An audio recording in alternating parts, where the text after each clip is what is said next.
Hello friends, मैं हूं Girish Chaudhary. Grove मोर में आप सबका स्वागत है। तो जैसे पिछले वीडियो में हमने देखा कि जो भी डेटा है, अगर हमें टेबल डिलीट करना है, कुछ भी मूवमेंट करना है, तो बेसिकली हमने डेटा का बैकअप कैसे लिया। डम डेटा है उसको हम फिक्चर्स भी बोलते हैं, अगर जेंगो की लैंग्वेज में बोला जाए तो फिक्चर्स डेटा भी हम बोल सकते हैं।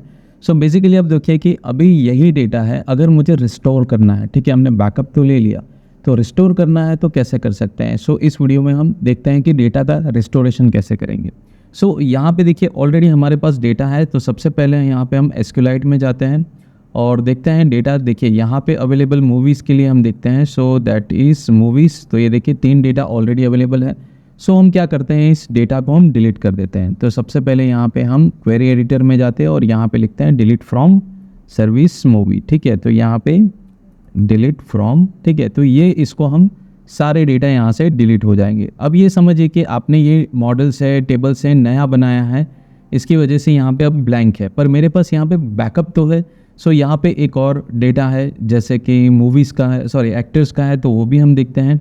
सो यहाँ पे हम देखिए सॉरी, इसको मैं बंद करके वापस करता हूँ, शायद स्टक हो गया है। सो मूवीज़ और एक्टर्स दोनों का डेटा हमने मैनेज किया था, तो ये देखिए एक्टर का भी हम, तो ये भी मैं डिलीट कर देता हूँ। सो यहाँ पे क्वेरी एडिटर और यहाँ पे डिलीट फ्रॉम एक्टर, ठीक है।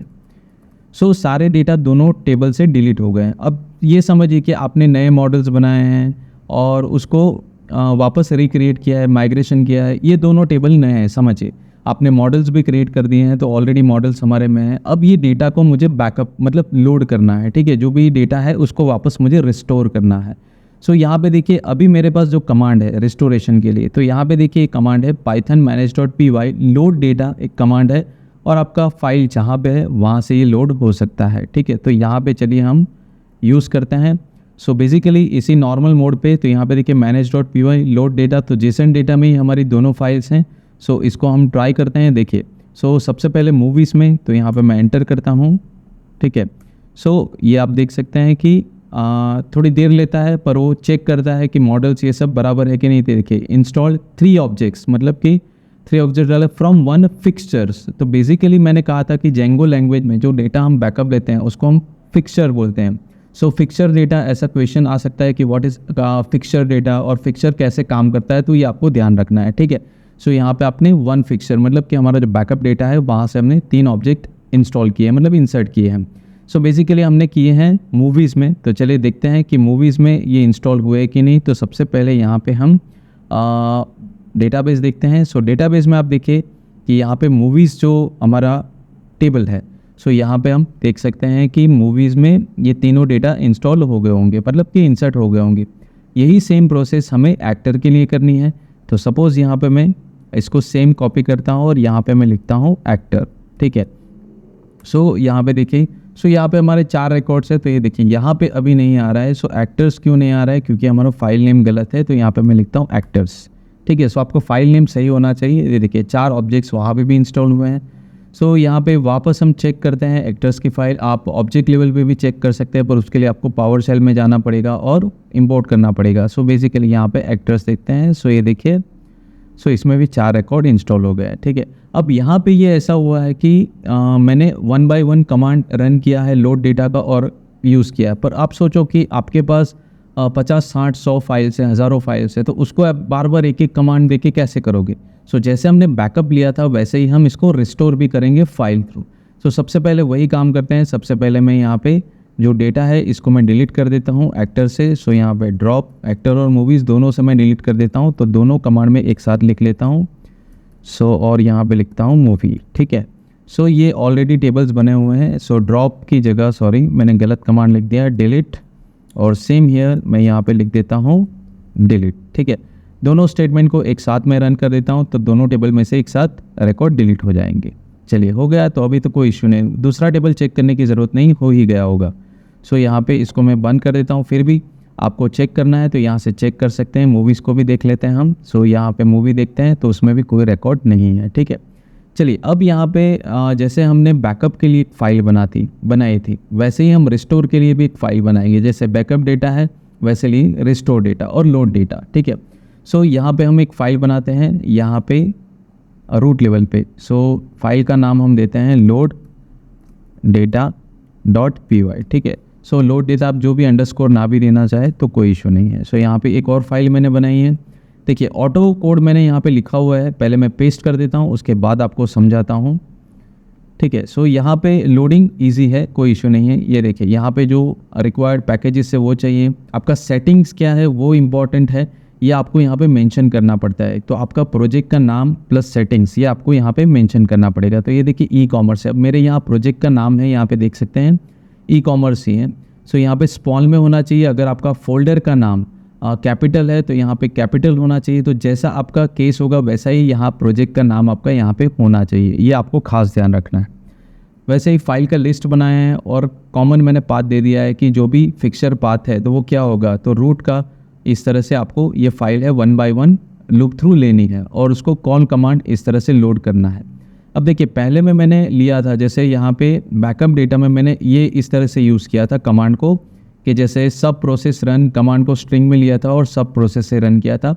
सो ये भी एक मेथड है कि आप सेल पे कमांड रन कर सकते हो, और ये भी एक मेथड है कॉल कमांड, तो ये कॉल रन होगा, ये मेथड रन होगा, ये कमांड रन होगा। सो दोनों तरीके से यूज़ कर सकते हैं, मैंने दोनों तरीके आपको बताए हैं। सो अब आपके दिमाग के हिसाब से आपको चूज़ करना है कि कौन सा कमांड किस लिए यूज़ करना है और किस तरह से इसको एग्जीक्यूट करना है, ठीक है। सो यहाँ पे चलिए इसको मैंने यूज़ कर लिया है, तो देखिए इसको मैं एक लाइन में पहले लिख देता हूँ। सो ये देखिए फिक्सर पाथ तो पास डॉट जॉइन मैंने डायरेक्ट लिखा है, यहाँ पे इस फाइल में मैंने अलग अलग लिखा था, तो ठीक है आप वेरिएबल से भी लिख सकते हैं। वही चीज़ मैंने लिखी है कि कहाँ की फ़ाइल को हमें एक्सेस करना है।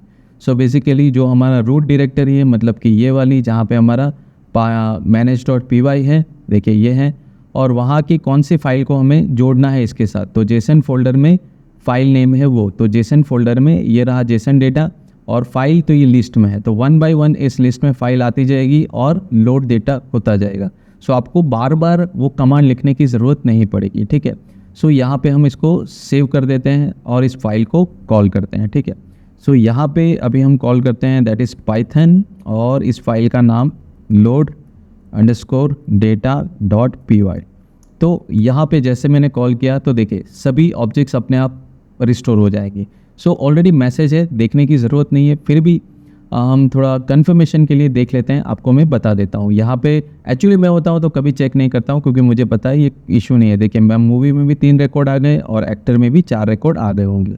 सो इस तरह से आप बैकअप जो डेटा रहेंगे, या फिक्सचर्स बोलते हैं इसको, सो इस तरह से फिक्सचर्स को आप बैकअप ले सकते हो और फिक्सचर का भी आप रिस्टोरेशन इस तरह से कर सकते हैं।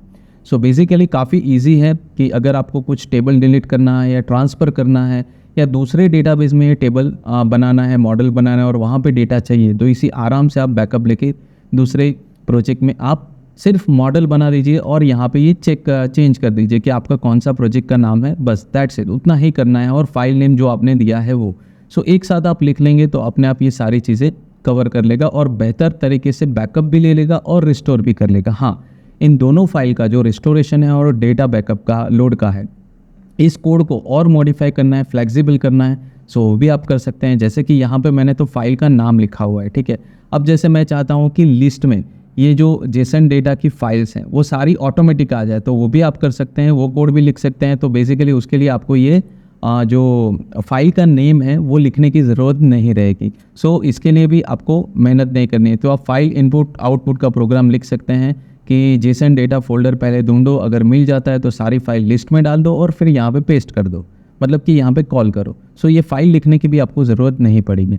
सो इस तरह से आप शॉर्टकट्स भी आप बना सकते हैं, तो काफ़ी बेहतरीन तरीके से ये शॉर्टकट आपको बनेगा। चलिए देखते हैं, मैं आपको एक एग्जांपल देता हूँ कि ये फाइल कैसे एक्सेस करते हैं। सो बेसिकली आपको ये कोड भी मैं बता ही देता हूँ, ठीक है। सो चलिए देखते हैं। सो इसके लिए भी मैंने एक कोड बनाया है, तो वो भी मैं आपको समझा देता हूँ कि ये फाइल्स आपको मैन्युअली नहीं लिखनी पड़ेगी, अपने आप वो जेसन डेटा से एक्सेस कर लेगा। सो यहाँ पे देखिए इसके नीचे जो है से ऑटो लोड फाइल नेम्स, तो इसको मैं पहले पेस्ट कर देता हूँ और फिर मैं आपको समझा देता हूँ, ठीक है। सो यहाँ पे देखिए ये फाइल लिखी हुई है, अब मैं इसको जस्ट पेस्ट कर देता हूँ। अब ये कैसे काम करता है, तो सबसे पहले देखिए कि फोल्डर पाथ, तो वो रूट फोल्डर देखेगा और वहाँ पे वो फाइंड करेगा जेसन डेटा नाम का फोल्डर है या नहीं, ठीक है। अगर हो गई तो यहाँ पे देखिए अगर उसको जेसन डेटा फोल्डर मिल जाता है, मतलब इस पाथ पे मिल जाता है, तो ये पूरा पाथ जेसन डेटा फोल्डर के साथ यहाँ पे स्टोर हो जाएगा।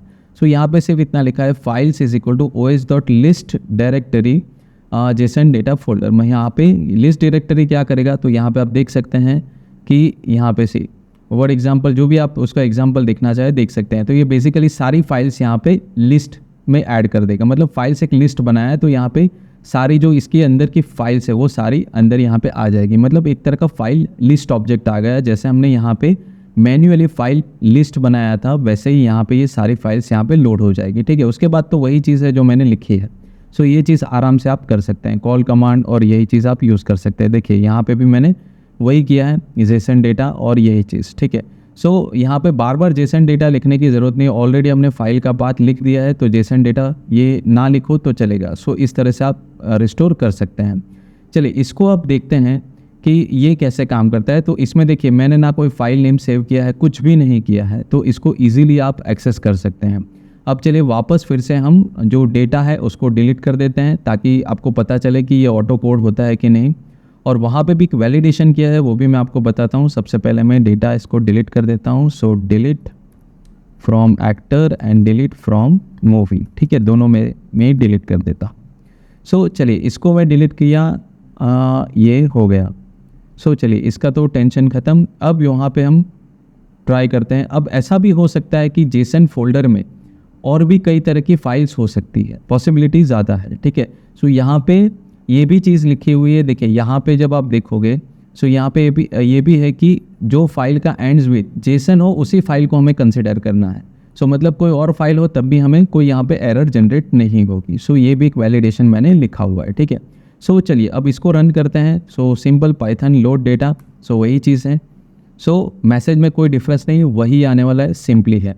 यही चीज़ आप बैकअप के लिए भी कर सकते हैं, जैसे बैकअप डेटा है। सो यहाँ पे मैंने क्या किया है, जो मॉडल का नाम लिखा है वो भी लिया है और यहाँ पे movie.json लिखा है। तो मॉडल भी आप एक्सेस कर सकते हैं डायनेमिकली, क्योंकि मॉडल का नाम सेम है, और फाइल्स को भी आप डायनेमिकली एक्सेस कर सकते हैं।